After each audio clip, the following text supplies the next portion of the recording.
Assalamualaikum warahmatullahi wabarakatuh. Perkenalkan, saya Yudi Suci Mulia, mahasiswa PPG Prajabatan Gelombang 2 jurusan Pendidikan Ekonomi Universitas Negeri Padang. Perkenankan pada kesempatan kali ini saya akan melakukan virtual expo mengenai listen study yang telah saya lakukan pada mata kuliah praktek pengalaman lapangan 1 di sekolah tempat saya melakukan PPL 1. Seperti yang terlihat di dalam poster, bahwa rangkaian kegiatan listen study yang saya lakukan itu bertempat di SMA Negeri 16 Padang pada kelas 10 fase E6, di mana pada tahap kegiatan listen study ini saya melakukan 3 rangkaian kegiatan. Yang pertama adalah plan, yang kedua adalah do, dan yang ketiga adalah see.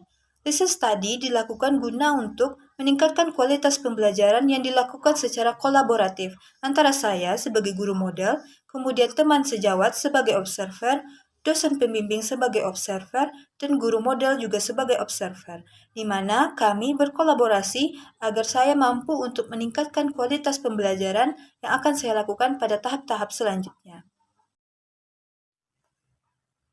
Pada tahap plan, yang pertama yang saya lakukan adalah melakukan diskusi dengan guru, pamong, dosen pembimbing lapangan mengenai rencana pembelajaran yang akan saya lakukan pada praktik pembelajaran berikutnya. Di mana pada tahap ini kami berdiskusi mengenai model pembelajaran apa yang akan digunakan, media yang akan digunakan, serta asesmen yang akan dilakukan pada saat praktik pembelajaran. Setelah itu, saya melakukan observasi mengenai karakteristik peserta didik serta kebutuhan peserta didik dalam rangka untuk menyesuaikan pembelajaran yang berpihak kepada peserta didik. Dan yang ketiga adalah saya melakukan merancang pembelajaran dalam bentuk modul ajar, yang mana saya memilih untuk melakukan pembelajaran dengan menggunakan model problem-based learning, di mana problem-based learning ini saya angkat di latar belakangi karena kurangnya kemampuan peserta didik untuk berpikir kritis dikarenakan pada pembelajaran sebelumnya peserta didik lebih cenderung melakukan pembelajaran dengan metode ceramah. Oleh karena itu, pada tahap plan ini saya merencanakan pembelajaran yang akan saya lakukan dengan menggunakan model problem-based learning untuk meningkatkan kemampuan berpikir kritis peserta didik. Tahap kedua dari rangkaian kegiatan listen study yang telah saya lakukan adalah do, di mana pada tahap kedua ini saya akan mengintegrasikan atau mengimplementasikan rancangan pembelajaran yang telah saya diskusikan dan telah saya susun pada tahap sebelumnya, di mana pada rangkaian kegiatan implementasi ini, pada tahap pertama saya melakukan yaitu pembukaan, di mana pembukaan saya lakukan dengan cara membimbing peserta didik untuk melakukan doa bersama sebelum melakukan kegiatan pembelajaran dan melakukan absensi kelas. Pada tahap kedua adalah memotivasi peserta didik. Pada kegiatan motivasi, saya menampilkan video yang terkait dengan tujuan pembelajaran yang ingin dicapai oleh peserta didik. Video ini dengan tujuan untuk menarik perhatian serta minat peserta didik untuk belajar. Dan yang ketiga adalah melakukan kuis. Kuis saya lakukan dengan memanfaatkan teknologi, yaitu media atau aplikasi Quizy, di mana aplikasi ini mampu untuk menarik perhatian serta minat peserta didik untuk belajar.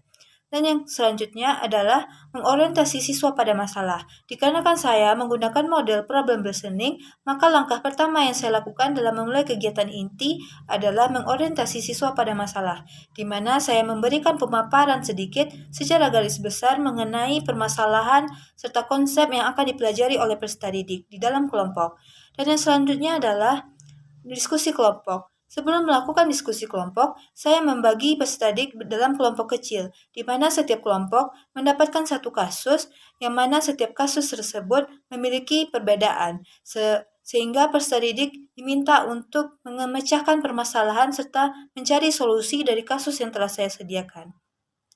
Dan yang selanjutnya adalah melakukan presentasi kelompok. Setelah peserta didik selesai mendiskusikan dan menghasilkan suatu laporan atau suatu tulisan mengenai permasalahan yang telah mereka pecahkan, maka tahap selanjutnya adalah mempresentasikan hasil dari diskusi mereka di depan kelas, di mana setiap kelompok mendapatkan kesempatan untuk mempresentasikan hasil diskusinya di depan kelas.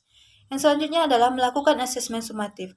Asesmen sumatif saya lakukan di akhir pembelajaran dikarenakan untuk mengetahui bagaimana peningkatan pengetahuan peserta didik sebelum melakukan pembelajaran dan setelah melakukan pembelajaran. Dan yang selanjutnya adalah kegiatan penutup.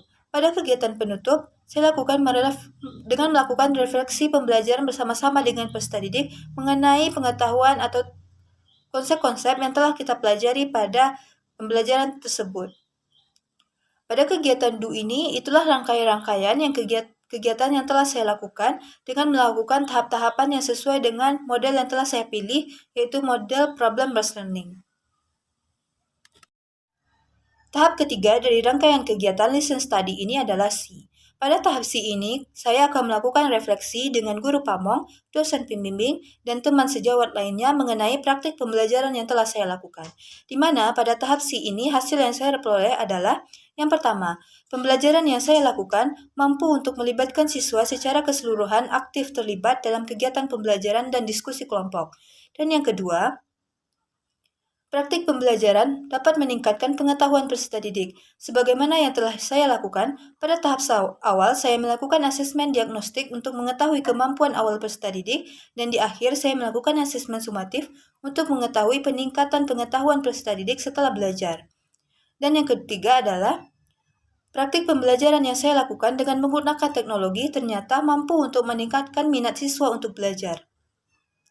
Selanjutnya, refleksi yang saya peroleh dari kegiatan Listen Study yang telah saya lakukan. Yang pertama, saya dapat menggunakan model pembelajaran lainnya. Yang kedua, membuat aturan yang jelas mengenai pembelajaran yang akan dilakukan yang akan dipatuhi oleh peserta didik. Seperti kasus yang terlihat pada saat kegiatan pembelajaran, bahwa terdapat peserta didik yang tidak mengikuti aturan pembelajaran dengan baik, seperti menggunakan teknologi berupa HP, tapi tidak digunakan untuk pembelajaran, digunakan untuk kegiatan lainnya. Oleh karena itu, harus dibuatkan suatu aturan yang jelas mengenai apa yang boleh dilakukan dan apa yang tidak boleh dilakukan. Dan yang ketiga adalah mengatur alokasi waktu yang tepat, dikarenakan masih terdapat beberapa kegiatan yang tidak dilakukan atau yang masih kurang waktunya. Kemudian adalah tindak lanjut yang akan saya lakukan. Tindak lanjut yang pertama, saya akan menggunakan metode project atau model project-based learning pada kegiatan pembelajaran berikutnya.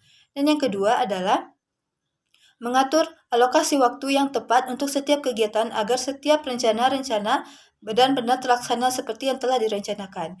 Dan yang ketiga, membuat aturan kelas mengenai pengelolaan kelas, apa yang tidak boleh dan apa yang boleh dilakukan oleh peserta didik terhadap penggunaan teknologi di dalam kelas. Itulah presentasi mengenai Virtual Expo terkait dengan Listen Study yang telah saya lakukan pada praktik pembelajaran di sekolah. Salah dan kurangnya saya mohon maaf, saya akhiri dengan Assalamualaikum warahmatullahi wabarakatuh.